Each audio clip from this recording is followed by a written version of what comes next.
আপনি এত আপনি মেনশন করছেন 5 তারিখ সবাই যখন ঘরে চলে গেছে, এক পক্ষ হয়তো বঙ্গভবনে বসেছিল, আমরা কিন্তু থামি নাই।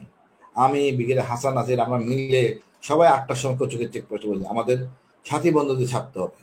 অনেকেই ছাড়া পাইছেন ওই ধাক্কায়। মনে করেন তখন বঙ্গভবনে ছিলেন সেনাপ্রধান, ওখান থেকে সিদ্ধান্ত হয় সবাইকে ছেড়ে দেওয়ার জন্য।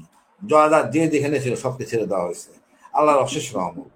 মানে আমি বাসায় আসবো, সারাদিন বাইরে, কন্টিনিউয়াস কয়েকদিন যাবৎ বাইরে, বাসায় রান্না বান্না করা আছে, উদযাপন করব হাসিনা গেছে, এটা কি বিশাল একটা জিনিস।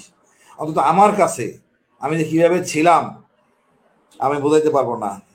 সেইখানে আমি কিন্তু আমার সহকর্মীদের সাথে এদেরকে ছাড়তে হবে, আর ওইটাই রাইট টাইম ছিল, নাহলে কিন্তু এটা কেউ ফিরে আসতো না।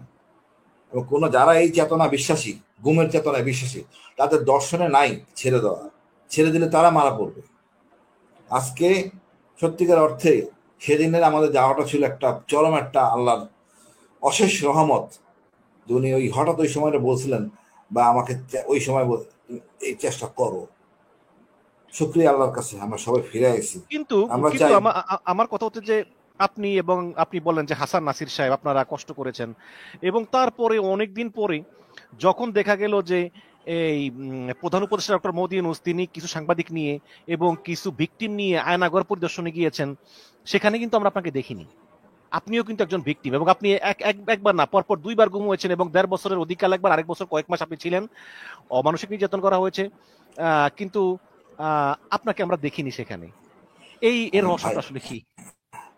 আসলে রহস্যটা হলো কি জানেন, আমি তো একটু ভোকাল, রাগ ঢাক রাখি না, স্পষ্ট বলি, সবটাই বলি, বা যা বলি সত্য বলি।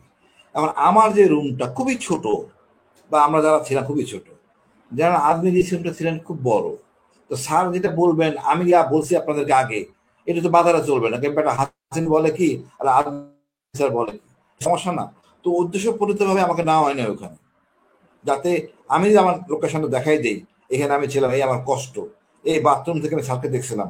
অবশ্যই তদন্তের জন্য পরবর্তীতে আমরা গেছিলাম, পুরাটাই আমরা দেখাই দিছি কোন বাথরুমে কাকে আমি দেখছি, মানুষ জামানকে কেমনে দেখছি, ইকবাল চৌধুরী কোথায় দেখছি, সব কিছু কিন্তু আমি ওই বিচার মানে আমাদের তদন্ত কর্মকর্তা সবগুলি নোট করে নিয়েছেন, এবং সম্পূর্ণ পরিষ্কার করে দেওয়া হয়েছে।